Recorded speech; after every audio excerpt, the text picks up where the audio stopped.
नमस्कार श्रोते हो, दीपक रेगे कथाकथन चॅनलवर तुम्हा सगळ्यांचं मनापासून स्वागत. श्रोते हो, तुम्ही ऐकताय सोपान खुडे यांची गैराट ही कादंबरी आणि आज भाग 4. वेळ रात्रीची होती. दत्ता, विक्रम, राजा, गजा आणि विष्णू हुपरी गावच्या शिवार हॉटेलमध्ये आले होते. हॉटेल मालकाचं नाव चंद्रकांत साळुंखे. हॉटेलचा विस्तार 2 एकर. जमिनीला भाव आल्यानंतर चंद्रकांत साळुंखेनं आपल्या मालकीच्या 6 एकरांपैकी 4 एकर जमीन विकली. त्या पैशातून उरलेल्या 2 एकरात हॉटेल उभं केलं. आपल्या शेतजमिनीची, शिवाराची आठवण राहावी म्हणून हॉटेलला नाव दिलं शिवार. जमीन विकल्यानंतर त्याचं जमिनीबद्दलचं प्रेम अधिकच उचंबळून आलं होतं. त्यांनी हॉटेलच्या बाहेर नांगर, पाभर, बैलगाडी, कुळव अशी शेतीची अवजारं व्यवस्थित मांडून ठेवलेली होती. गायवासराची आणि बैलांची शिल्प तयार करून दर्शनी भागात मांडलेली होती. हॉटेलच्या समोरच्या भिंतीवर हुरड्यात आलेलं ज्वारीचं पीक आणि त्या पिकाची गोफणगुंडा फिरवत राखण करणारा शेतकरी असं चित्र काढून घेतलं होतं. निसर्गातील सजीव चित्र निर्जीव होऊन असं भिंतीवर अवतरलेलं होतं. हे सगळं बघून लोकांना अतिशय आनंद वाटत होता. पण आपण आपली शेती संस्कृती उद्ध्वस्त करून तिची अशी दयनीय अवस्था करून ठेवली आहे याबद्दल कुणालाही खेद वाटत नव्हता, कुणाला खंत वाटत नव्हती. या हॉटेलमध्ये सर्व काही मिळतं. सर्व काही म्हणजे सर्व काही. इथे मौज मजा करण्यासाठी आणि पैसा उधळण्यासाठीच माणसं येतात. लोकांना मिळणारा पैसा आणि त्यांची गरज लक्षात घेऊन या हॉटेलची उभारणी केलेली होती. दत्ता एवढं अवाढव्य आणि भव्य दिव्य हॉटेल पहिल्यांदाच बघत होता. त्याची नजर सगळीकडे भिरभिरत होती. हॉटेलच्या परिसरात आणि हॉटेलवर सगळीकडे नेत्रदीपक अशी विद्युत रोषणाई केलेली होती. हॉटेलसमोरच निळ्या, जांभळ्या, लाल, हिरव्या प्रकाशात पाण्याची कारंजी आनंदानं थोई थोई नाचत होती. हा सगळा झगमगाट दत्ता विस्फारलेल्या डोळ्यांनी बघत होता. वर खाली, खाली वर बघत दत्ता विक्रमच्या मागे मागे चालत होता. त्याला हॉटेलचं मोठं अप्रूप वाटत होतं. सगळेजण एका रूममध्ये येऊन बसले. वेटरनं मेनू कार्ड आणि पाण्याचे ग्लास आणून टेबलावर मांडले. पाणी पिऊन पेपर नॅपकिननं तोंड पुसत विक्रम म्हणाला, या हॉटेलच्या मालकाच्या बापाची स्टोरी माहिती का तुम्हाला? नाही बुवा. गजानं नकारार्थी मान हलवली. विष्णू, तुला? नाही, मला पण नाही माहिती. नाही, पण कसली स्टोरी कसली आहे त्यांची? अरे लय भारी स्टोरी आहे, पिक्चर काढण्यासारखी. अरे मग सांग की, ऐकू दे जरा. विक्रमनं सांगायला सुरुवात केली. हे हॉटेल जोरात चालायला लागल्यावर चंद्रकांतानं असंच दुसरं हॉटेल ताकारीला सुरू केलं. ताकारीला पण त्याची जमीन होती. त्या हॉटेलवर नेमला एक मॅनेजर. पण तो मॅनेजर पैशाचा गफला करायला लागला हे चंद्रकांताच्या लक्षात आलं. तेव्हा तो बापाला म्हणाला, तुम्ही ते हॉटेल सांभाळा, मी हे हॉटेल सांभाळतो. पण बापानं त्याच्या म्हणण्याला स्पष्टपणे नकार देऊन टाकला. नकार दिला हॉटेल सांभाळायला? का बरं? अरे चंद्रकांताचा बाप म्हणजे वारकरी माणूस, विठ्ठल भक्त, गळ्यात तुळशीची माळ, कपाळाला गंध, दर एकादशीला पंढरीची वारी करणारा, रोज सकाळी नित्यनियमानं हरिपाठ म्हणणारा. नाही, पण म्हणून काय झालं नाही का? अरे त्या हॉटेलमध्ये मांसाहार चालायचा, दारूपाणी चालायचं, तरण्या ताट्या पोरींचा डान्स चालायचा. हे त्याच्या बापाला आवडत नव्हतं ना. आणि मला सांग, या अशा ठिकाणी वारकरी माणूस बसल तरी कसा? ते बी खरंच आहे म्हणा. बरं मग पुढं काय झालं? आता चंद्रकांतानं जास्त जागर केल्यावर कसा तरी त्याचा बाप गल्ल्यावर बसायला तयार झाला. गल्ल्यावर बसायलाच लागला तो. काही दिवसात या म्हाताऱ्याला वाटायला लागलं, ही डान्स बार काय भानगड आहे. हे डान्स बघायला तरणी पोरं येतात, म्हातारी बी येतात. असं ह्या डान्स बारमध्ये आहे काय? आपण एक दिवस बघायलाच पाहिजे. आणि मग एकदा त्याने दाराच्या पट्टीतनं चोरून बघितलं आणि मग रोजच बघायला लागला. अरे तरण्या ताट्या पोरींची उघडी अंग बघून म्हातारे बिघडले की. हां, म्हणजे थोडक्यात त्याचा इसवा मित्र झाला म्हणायचा. विष्णूनं शेरा मारला. तसंच म्हणायचं ना काय मग त्यांनी काय केलं, त्या पोरींची एक प्रमुख बाई होती, तिने 50शी गाठली होती, पण दिसायला लय फाकडो. तिच्याशी यानं संगाष्ट जुळवलं. अगं आयो, चांगला बाल्य केला की म्हातारीने. साधासुद्धा बाल्या नाही केला. त्यांनी गाळ्यातली माळ काढून टाकली, दारू प्यायला सुरुवात केली. मटण माशाशिवाय त्याला जेवण जाईना. अरे तो पंढरीची वारी विसरला, एकादशी विसरला, जय हरी म्हणायचं सुद्धा विसरला. आता राधाच मिळाले हो, हरीची आठवण होईनच कशी. राजा असं म्हणतात सगळ्यांना हसू आलं. हसता हसता विक्रम म्हणाला, रोज हॉटेल बंद झाल्यावर घरी जाणारं म्हातारं महिना महिना घरी जायचं नाव घेना. आता हिथं एवढं झणझणीत आणि चमचमीत फक्कड जेवण मिळत असताना घरी झुणका भाकर खायला कशाला जाईल म्हातारं. गजाच्या ह्या बोलण्यानं पुन्हा एकदा हास्य कल्लोळ झाला. बरं मग पुढं काय झालं. सगळ्यांचीच आतुरता वाढली होती. एक दिवस अचानक चंद्रकांतची आई आली हॉटेलमध्ये, तर त्यावेळी हे म्हातारं त्या बाईला घेऊन बसलेलं. तसं म्हातारीचं डोकं तारकाटलं. तसं तिने जिंज्या धरून बाईला ओढलं. बाईने म्हातारीच्या जिंज्या धरल्या आणि दोघींची तिथंच जेम्हा पुगडी चालू झाली. मग म्हातारं काय ग बसते वे. त्यांनी म्हातारीला जोडपायला सुरुवात केली. म्हातारी घाबरून पळूनच गेली. बाईच्या नावानं बोटं मोडत शिव्या देत देत घरी गेली. आता हे सगळं चंद्रकांतला कळलं. त्यांनी म्हाताऱ्याला गाल्ल्यावर बसू नका असं सांगून टाकलं, पण म्हातारं काय ऐकायला तयार नाही. उगा जगाला तामाशा दाखवायला नको म्हणून चंद्रकांत बी म्हाताऱ्याच्या नंतर नादाला लागला नाही. ऐकलं का दत्ता, ऐकलं ना. आता पैसे मिळाले, म्हाताऱ्यावर जरा लक्ष ठेव, नाही तर त्याचा बी होईन विश्वामित्र. विष्णूच्या ह्या बोलण्यानं हास्याची उकळी फुटली. दत्ता वरमल्यासारखा झाला. आईला या इसण्याचे लय पोटक्यात वांडाचे. हसण्याच्या नादात दत्ताचं हे बोलणं कोणालाच ऐकू नाही गेलं. हसण्याचा बहर ओसरल्यावर मेन्यू कार्ड हातात घेत विक्रमनं विचारलं, चला चला काय सांगायचं आहे बोला. सांग की दत्ता.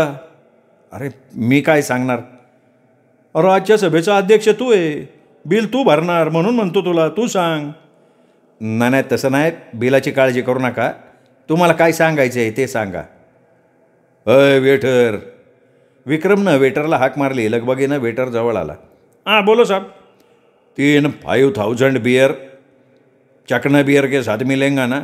मिलेगा ना साहब. 2 चिकन मसाला, 2 मटन फ्राय और 5 ग्लास लाव जल्दी. ऑर्डर घेऊन वेटर गेला. हे 5 ग्लास कोणासाठी. म्हणजे मी काय दारू बिरू घेणार नाही. याला काय अर्थ आहे राव. मग आम्ही प्याणार आणि तू काय करणार, आमच्या तोंडाकडे बघत बसणार वे. ना मी काय म्हणतो दत्ता, जास्ती घेऊ नको, थोडीशी घे. अरे नाही नको, मी नाही घेतली बाबा कधी. म्हणूनच म्हणतोय आत्ता घे. तू दारू पिणार नाहीस, मग एवढे पैसे मिळाले त्याचं काय करणार र तू. मूठ झाकून अंगठा ओठाजवळ नेत आणि डाव्या नागपुडीवर बोट ठेवत विष्णू म्हणाला, पैसा भेटल्यावर हे समज करायचं असतं. वेटर बियरच्या बाटल्या 5 ग्लास घेऊन आला. अरे चाकणा नाही आणला वे. अरे लाताव ना साहेब. असं म्हणत वेटर परत गेला. 2 चिकन मसाला, 2 मटण फ्राय, चाकणा घेऊन आला. विक्रमनी त्याला ग्लास भरायला सांगितलं. त्यांनी 5 ग्लास भरले निघून गेला. चला चला उचला ग्लास. दत्ता उचल ग्लास उचल. नाही मला नको, तुम्ही घ्या. अरे दत्ता, दादाच्या शब्दाचा मान राख, नाही म्हणू नको. नाही ठीक आहे तुम्ही म्हणताय म्हणून, पण मी थोडीशीच घेणार बरं का. अरे तुला काय घ्यायची तेवढी घे. दत्तानं ग्लास उचलला. सगळ्यांनी चिअर्स म्हणत ग्लासला ग्लास भिडवले आणि प्यायला सुरुवात केली. चणे फुटाणे खात, चिकन मसाल्याचा तर कधी मटण फ्रायचा आस्वाद घेत घोटाघोटानं ते दारू प्यायला लागले. पिताना एकमेकांची चेष्टा मस्करी करत होते. हसत खिदळत प्रत्येकानं आपला ग्लास रिकामा करून टाकला. विक्रमनं पुन्हा बियरची ऑर्डर दिली. आता मात्र मी घेणार नाही. अरे आत्ता कुठं सुरुवात झाली, लगेच शेवट करतोय. बघा तुमचा मान राखला ना मी. घेतली का नाही मी थोडी. अरे हे दत्ता, अरे हे काय दारू आहे वे. अरे नुसतं थंडगार पाणी आहे, मुंगी चावल्यावानी तरी होतंय का ह्यानी. वेटरनं बिअरच्या बाटल्या आणल्या. एक एक ग्लास भरायला सुरुवात केली. दत्तानं त्याचा ग्लास आपल्याच हातात ठेवला होता. अरे दत्ता, तुझा बी ग्लास दे. अरे नाही, नको म्हणलं ना मला. हे बघ, तू घेणार नसशील तर आम्ही बी घेणार नाही. मग नाईलाजानं दत्तानं ग्लास वेटरकडे दिला. वेटरनं ग्लास भरून दत्ता पुढे ठेवला. घे दत्ता, घे. अरे जमीन गुंठ्या गुंठ्यानं विकायची असती आणि दारू घोटा घोटानं प्यायची असती. उचल ग्लास, उचल उचल आणि हान तेवढा हान. दत्तानं दुसरा ग्लास संपवला आणि दारूने त्याचा कब्जा घेतला. हळूहळू दारू भिनत गेली. मेंदूला बधिरता आली. आत्तापर्यंत दारू नको म्हणणारा दत्ता रिकामा ग्लास आपटत विष्णूला म्हणाला, अरे इसने, काय डोळं पुटलं का तुझं? माझा ग्लास रिकामा झालेला तुला दिसत नाही वे? दारू चल. हे बघ दत्ता, तुझी झाली लेवल, तू पिऊ नको आता. पिऊ नको? पिऊ नको? अरे मला पिऊ नको सांगणारा तू कोण रे? जंटलमन. अरे वेटर, इधर आओ. अरे इधर आओ, जल्दी आओ, चल जल्दी. वेटर येऊन उभा राहिला. चल दारूवत ग्लासात. वेटरनं दत्ताचा ग्लास भरला. तोही हळूहळू दत्तानं संपवला. चौथा राऊंड झाल्यावर विक्रमनं जेवणाची ऑर्डर दिली. सगळ्यांनी जेवण केलं.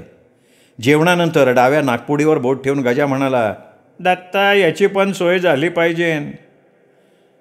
र भावड्या, आजची रात्र तुमचीची. काय बे मागा, मी देणार तुम्हाला. बोलाव वेटर को. असं म्हणून त्यांनी स्वतःच वेटरला हाक मारली.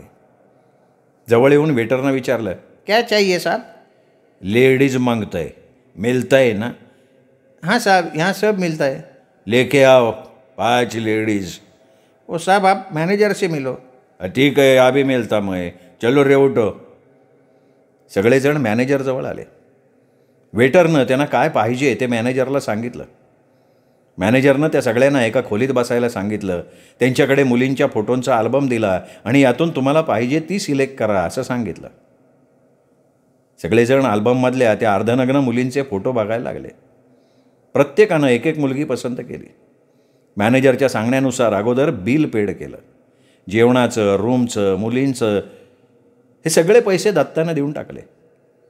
थोड्याच वेळात त्यांनी पसंत केलेल्या मुली त्यांच्या पुढे येऊन उभ्या राहिल्या. त्या टंच पोरी बघून दत्ता अवाक झाला.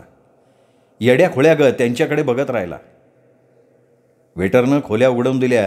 प्रत्येकजण आपल्या पसंतीची पोरगी घेऊन आपापल्या खोलीत गेला. दत्तासाठी हे सगळं नवीन होतं. बायकोशिवाय परस्त्रीशी त्याचा आत्तापर्यंत कधीही संबंध आलेला नव्हता. पहिल्यांदाच अशी रूपवान देखणी परस्त्री त्याच्या मिठीत आलेली होती. ही रात्र कधी संपू नये असं त्याला वाटत होतं. तिच्या सौंदर्याचा तो पुरेपूर उपभोग घेत होता. हळूहळू रात्रीचा गडद अंधार कमी होत गेला. पहाट झाली. रात्रभर मिठीत असलेली स्वर्गसुंदरी निघून गेली. दत्ताच्या मनाला चुटपुट लागली. कसं लवकर उजाडलं. नाईलाजानं मग हॉटेल सोडावं लागलं. तिथेच आंघोळ करून सगळेजण आपापल्या घरी निघून गेले. दत्ता घरी येऊन कॉटवर आडवा झाला होता. अजून त्याला रात्रीच्या मादक मोहक तरुणीनं सोडलेलं नव्हतं.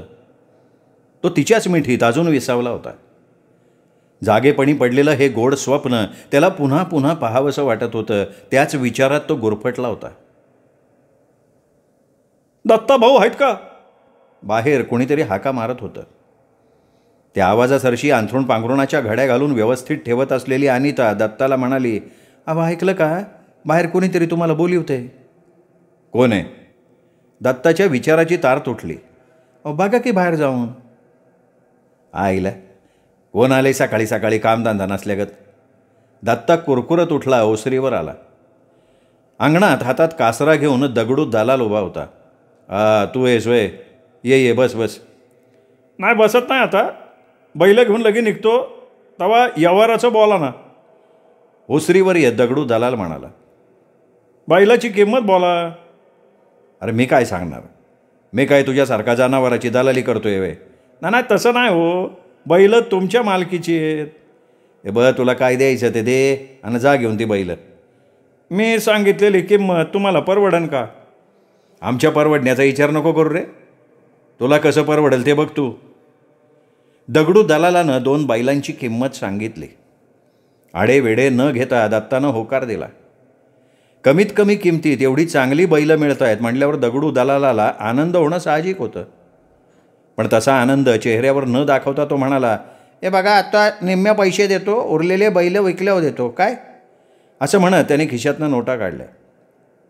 हे पैसे माझ्याकडे नको देऊ, ते पैसे आहेत ना आबाकडे दे. मग आबा कुठे आहेत? त्याचवेळी आंघोळ करून आबा ओसरीवर आले. त्यांना बघताच दोन्ही हात जोडून दगडू दलालानं नमस्कार केला आणि हातातल्या नोटा त्यांच्या पुढे धरल्या. आबा, हे घ्या. हे कशासाठी पैसे? आबांचा प्रश्नार्थक चेहरा. तुमची बैलं घेतली मी, त्याचा इशारा या. त्याचा हात मागे सारत आबा तिरस्कारानं उद्गारला, ते पैसे ठेव तुझ्या खिशात. तुला माझी बैलं कोणी ऐकली रे? अहो असं काय करताय आबा? ते पैसे घ्या की, आत्ताच सौदा केला मी. या हरामखोराला तू माझी बैलं विकतो? मग आता बैलं घरी ठेवून त्यांचं काय लोणचं घालणार का? त्या बैलांना काय कामधंदा आहे का आपल्याकडं? नाही, तरी पण ह्या नालायकाला माझी बैलं विकायची नाहीत म्हणजे नाहीत का? त्याने काय घोडं मारलंय तुमचं? अरे ह्यो शहाणा आपली बैलं कसाबाला विकून मोकळा होईन. अहो काहीतरी काय बोलताय आबा? दगडू म्हणाला, हे बघ तुझं वान गुण मला चांगलं माहिती, तुला काय आज नाही ओळखत मी. अहो आबा, आपल्यापासनं न्याल्यावर कोणाला का विकणार येऊ? आपल्याला काय करायचं त्याचं? अरे बरं डोकेबाज दिसतोय की तू. शेतकऱ्याच्या पोटी जन्म घेतलाय म्हणून तरी बरं. अरे ज्या बैलांनी शेतात काबाड कष्ट केलं, ज्यांच्यामुळं धनधान्य पिकलं, ज्यांच्या कष्टामुळं आपलं पालन पोषण झालं, त्या बैलांना कसायाला विकायचं वय? आपण कुठं विकतोय? ए दगडू तू पहिला इथून चालता हो चल. दिली असते बैल तर तेवढं 4 पैसे गरिबाला मिळालं असतं. अहो नेतोय बैल तर नेऊ द्या की आबा. ती बैलं विकायला मी स्वतः जाणार. मग आजच जा, आज आहे फलटणचा बाजार, जा घेऊन. आजच जातो. मग तर झालं. ए दगडू तू का थांबला तू? चल निघ चल. दगडू निघून गेला. त्याला बैल न विकल्यामुळे दत्ताला आबाचा राग आला होता. तो गेल्याबरोबर दत्तानं आपल्या मनातला राग आबावर काढला. आबा, आज जर तुम्ही बैल विकले नाही तर संध्याकाळी मी ती बैल विष घालून मारल. का? ती बैल लय जड झाली का तुला? सुक्कळीचे? अरे त्या बैलांबद्दल बोलताना जनाची नाही तर मनाची तरी लाज वाटाय पाहिजे तुला. त्या बैलांचं तुझ्या एवढे उपकार आहेत का 7 जन्म त्या बैलांची सेवा करून फेटणार नाहीत ते. अरे तुझ्या वेळी तुझी आई आडली होती, गावातल्या तालेवारांना हात जोडून विनंती केली, दुप्पट पैसे देतो म्हणलं तरी कोणी मोटार गाडी दिली नाही. दिवसभर नांगराला झुपलेली ही बैल रात्रीच्या वेळी गाडीला झुपली आणि दवाखान्यात तुझ्या आईला पोचती केली. तिला वेळेवर जर दवाखान्यात पोचवली नसती तर हे बघा आबा, तुमचं गुर्राला राहू द्या. आज ती बैल विकून या जा. त्याची काळजी तू नका करू. त्याचं काय करायचं ना ते मी बघतो. करा तुम्हाला काय करायचं आहे ते करा. रागानं बोलून दत्ता गावात निघून गेला. आबा बैलांना घेऊन फलटणच्या बैल बाजारात आला होता. गिराईकं येत होती, चौकशी करून जात होती. आबा समोरचं गिराईक नक्की शेतकरीचं आहे का याची खात्री करून घेत होता. आबांच्या प्रश्नांच्या सरबत्तीमुळे गिराईक चिडून निघून जात होतं, पण आबाला त्याची फिकीर नव्हती. बाजारात शेतकरी होऊन काही कसाबसुद्धा येतात, त्यामुळे आबा सावधगिरी बाळगत होते. बैलांची किंमत सांगण्याच्या आधी समोरच्या गिराईकाची खात्री करण्यासाठी अनेक प्रश्न विचारून आबा त्याला भंडावून सोडत होता. त्यामुळे समोरचं गिराईक वैतागून आबाला म्हणायचं, अरे बैलाची किंमत सांगायची सोडून बाकीचे नको ते प्रश्न कशाला विचारतो तू? मुद्द्याचं बोला की. पण आबांनी आपला मुद्दा काही सोडला नाही.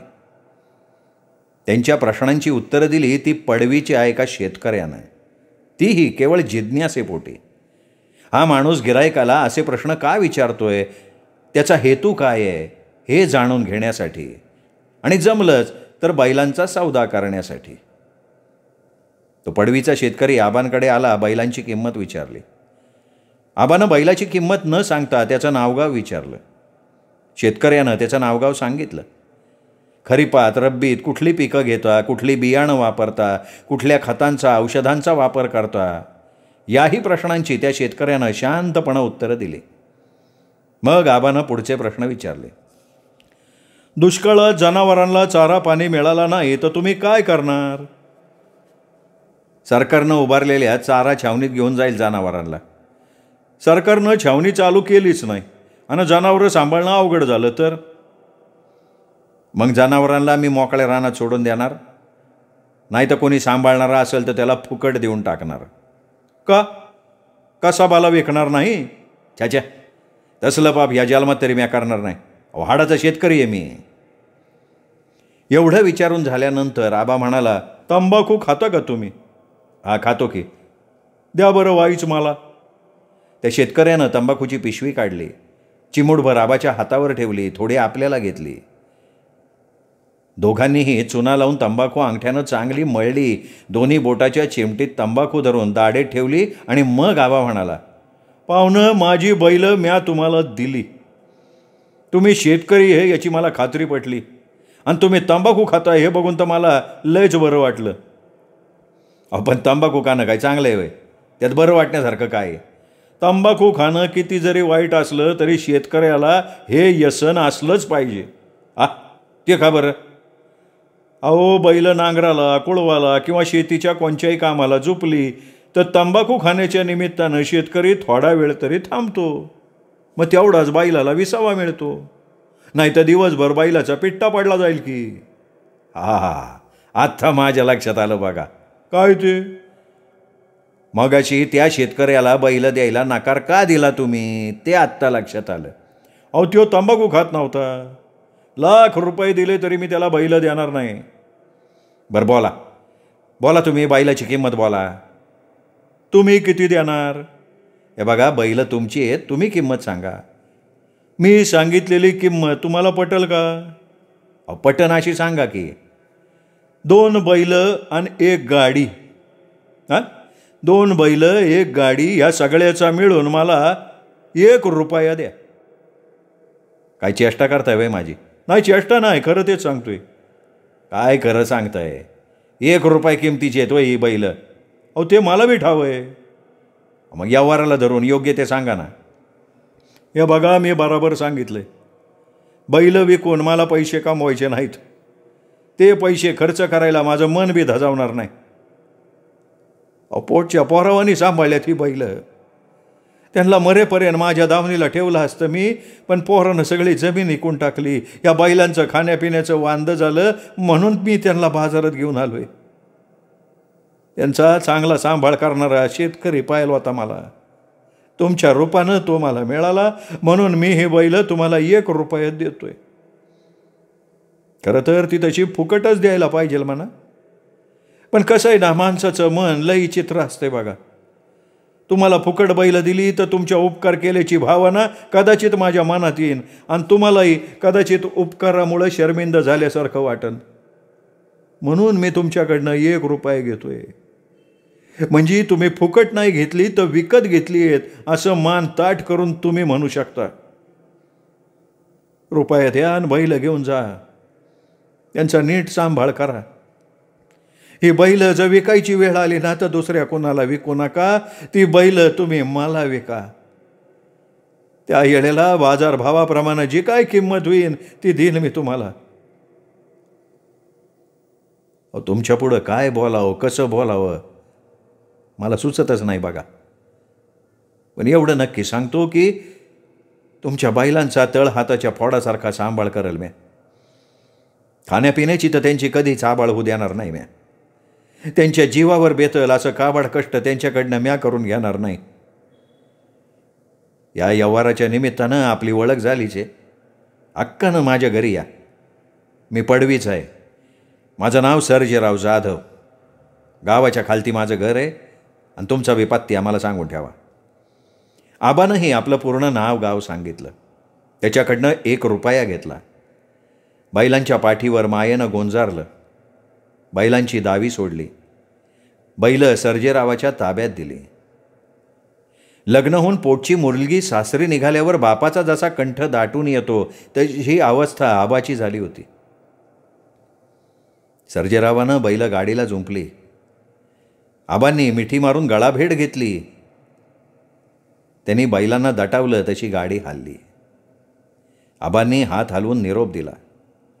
गाडी दिसेनाशी होईपर्यंत आबा त्या दिशेनं बघत होता. आबानं धोतराच्या सोग्यानं डोळ्यातली आसवं पुसली, आसूड दावी खांद्यावर घेतली, खिशात ठेवलेला 1 रुपया नीट चाचपून बघितला आणि एस टी स्टँडकडचा रस्ता आबा चालायला लागला. श्रोते हो, हा होता सोपान खोडे लिखित गैराट या कादंबरीचा 4था भाग. 5वा भाग उद्या. तोपर्यंत नमस्कार मित्र हो.